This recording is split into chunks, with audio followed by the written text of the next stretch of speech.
On a bright, cloudless morning, death fell from the sky, and the world was changed. A flash of light and a wall of fire destroyed a city. Remember? The former US President Barack Obama's speech started with these poetic words when he visited Hiroshima in 2016. But it was not a poem like this. It was an awful, devastating reality brought to many people, more than 350,000 living in Hiroshima. My mother often told me, no one can believe such a horrible devastation unless experiencing. Theme for this meeting is Road to Peace. And I think it is meaningful for me to share my story as a Hibakusha who hopes that there will be no wars anymore anywhere around the world. The simple yet profound word peace, emphasized by the IPC president's address condemning the war at the opening ceremony of the Beijing Paralympics, pierced my heart sharply. This word developed my strong empathy as one of many who really hopes that people of Ukraine can live a quiet and normal life. Selection of my subject today closely relates to our club name, Hiroshima Phoenix Toastmasters Club. Yes, Hiroshima Phoenix. I believe this reminds you an image of survivor from ashes hoping for future. Now let me start my own family story as a Hibakusha. I was born in the very year when the tragedy occurred in Hiroshima in 1945. I can't tell the hell-like scenes because of no memories as a 4-month-old infant, luckily in a way. Later, I learned many tragedies from my parents. Now I will tell you my family story with a silent last message left from my brother who never returned since that day. I lived with my father, mother, and brother in Funairi Saiwaicho, 1.5 kilometers away from the ground zero hypocenter. On that day, my brother left home much earlier than 8:15 a.m., the time for the world's first nuclear bombardment. He went out for the building demolishing services enforced by the wartime government of Japan, even for junior high school students, even during their midsummer vacation. He was just 12 years, a first grader of the junior high school students in Hiroshima. From around August 4, my mother had a very high fever. In the morning of that day, August 6, my mother's fever declined, and my father was fastening shoe strings at the entrance, just about going to work. Suddenly, an extraordinary flashlight came in, followed by a huge blasting sound. They did not understand what had happened on this earth. In a few seconds later, my house was crushed by an unexperienced type of wind blast. It was an enormous blast wind. My parents and maybe myself lost consciousness. My father, Takeo, told me later that my mother had regained consciousness first, and then my father followed. My father heard my mother's voice. "Help me, I'm here. Help me, I'm here." My mother, Eiko, held me tightly. with her soft arms. Dragging his foot, my father moved to the place where my mother and myself were under the crushed house frames. Miraculously, I had almost no wounds nor scratches at all, thanks to my parents' sacrificing protection. After being pulled out, we were in the hell. Nobody knew what had happened in that morning. Nothing left except crashed houses and buildings. According to my father, they could see almost the whole city in just destroyed wreckages. There were no foods. Only edible things for my family were a small amount of carrots and sweet potatoes kept in the small air-raid shelter in my family garden. My parents told me later that everyone had looked awfully tragic in a living hell with uncountable number of dead bodies here and there on the grounds, bridges, and in rivers. What a sight. Thankfully, no memories of such or trauma since I was just an infant. Now, the awful reality taking place currently in Ukrainian cities reminds me of the images of such devastation here in Hiroshima. My parents worried about my brother and worked desperately to search for him. My brother was engaged in an enforced house evacuation service at the site, just some 500 meters from my house and some 1 kilometer away from the hypocenter. Waiting and waiting with desperate searching, he did not return home. For a week, my parents and I, on my mother's back, were looking around for my brother throughout the city and even to one of the Seto inland sea island named Hiroshima, far from the city, since there were rumors that many people had escaped there from the city. I wonder sometime later how my parents could reach to the remote island. No ships for convenient traffic as today. Despite their desperate efforts with their frantic hope, my parents could not find their beloved son there, nor name on the list of the dead.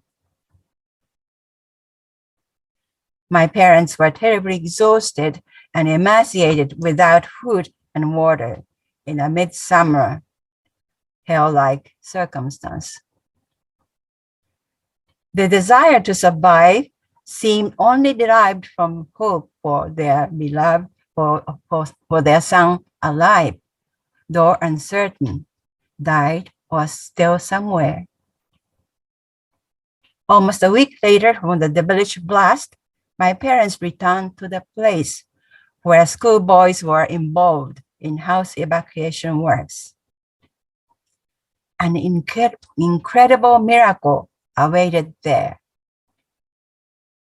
My parents found there a small piece of wooden nameplate covered with a small amount of sand, remained unburned at all. Here's the one.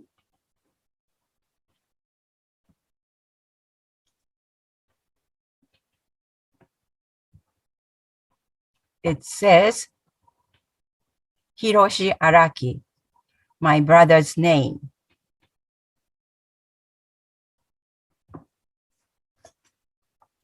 If the can you see this one? Okay. It says Hiroshi Araki, my brother's name. Every student at that time carried his or her name on jacket.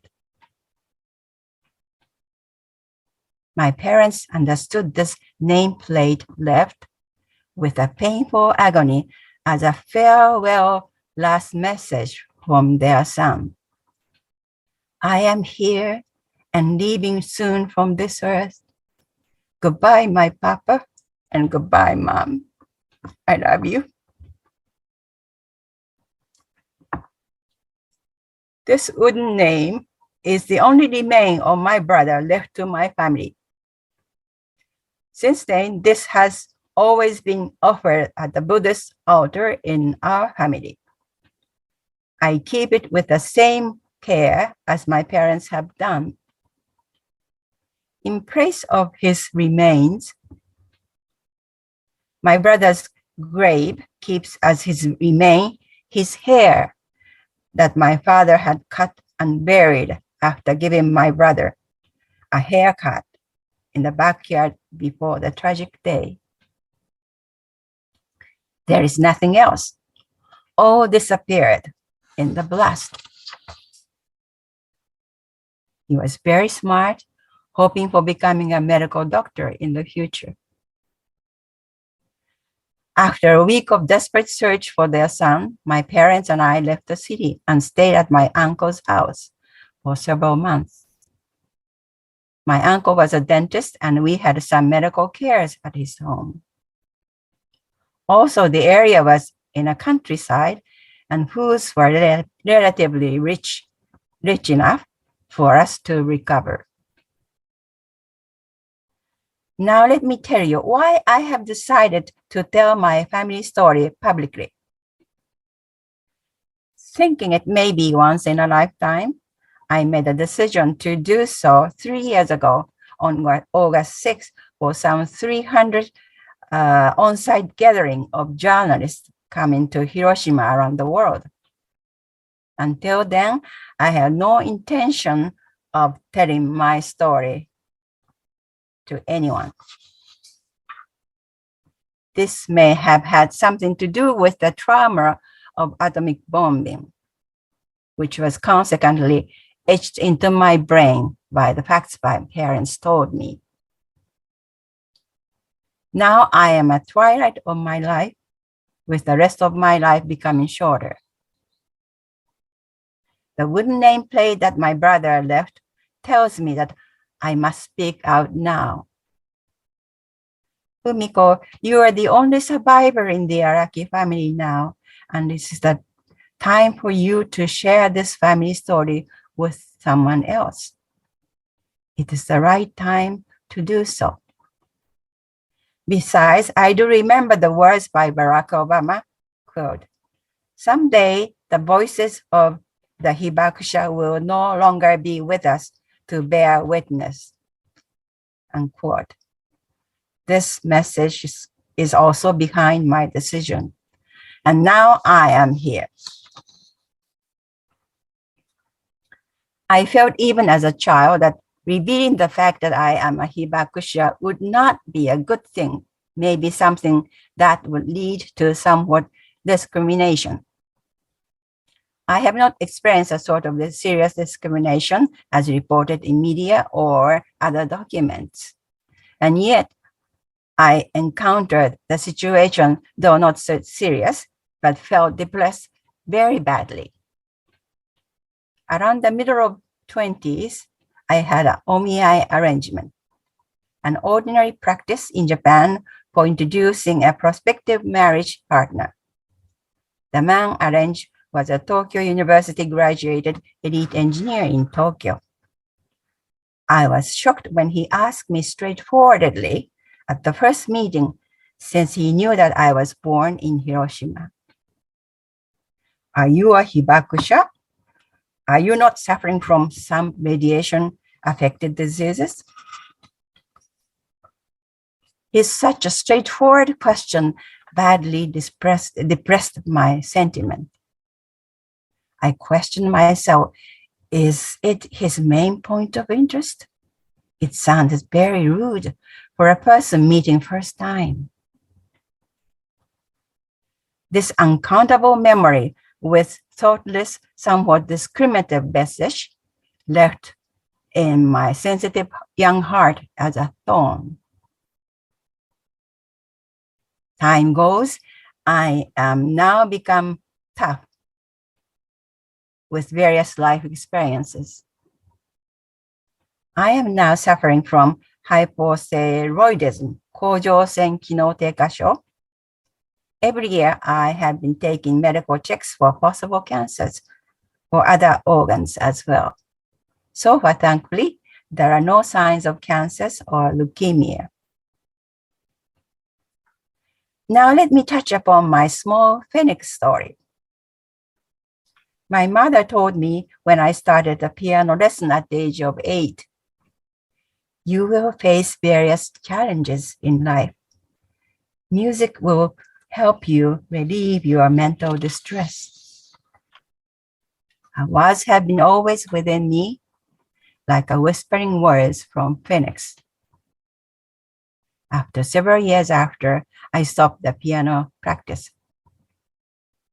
Now in 70s, I have started the piano lesson again, and I'm enjoying practicing Chopin's nocturne, known as Lento con gran espressione, the one as popular as the theme in the movie entitled The Pianist, Senjou no Pianisto in Japanese.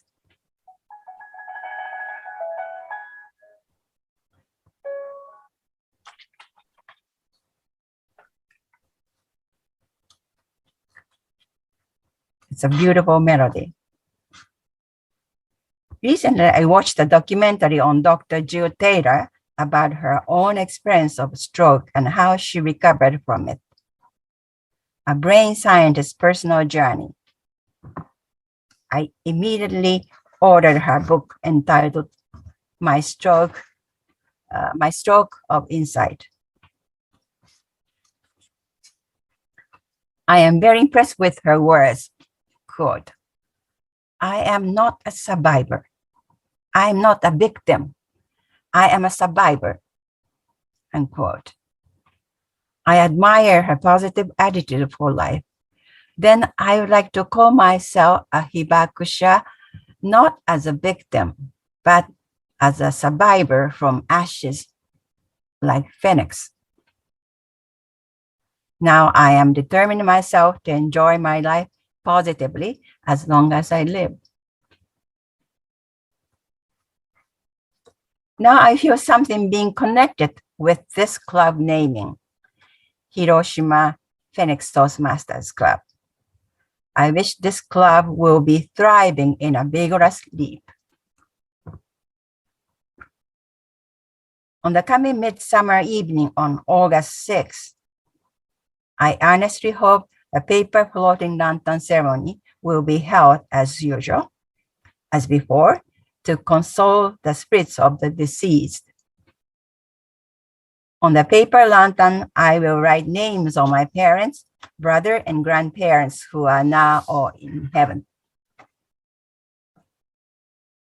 On the necrology kakocho, kept in the peace cenotaph Irehi, my family's name are recorded, and in the future, hopefully distant future, my name will be added. Last but not least, I sincerely hope peace prevails across every corner of the world, keeping international order, 国際秩序. No justification for provoking wars. No records of wars and conflicts anymore in the history of mankind.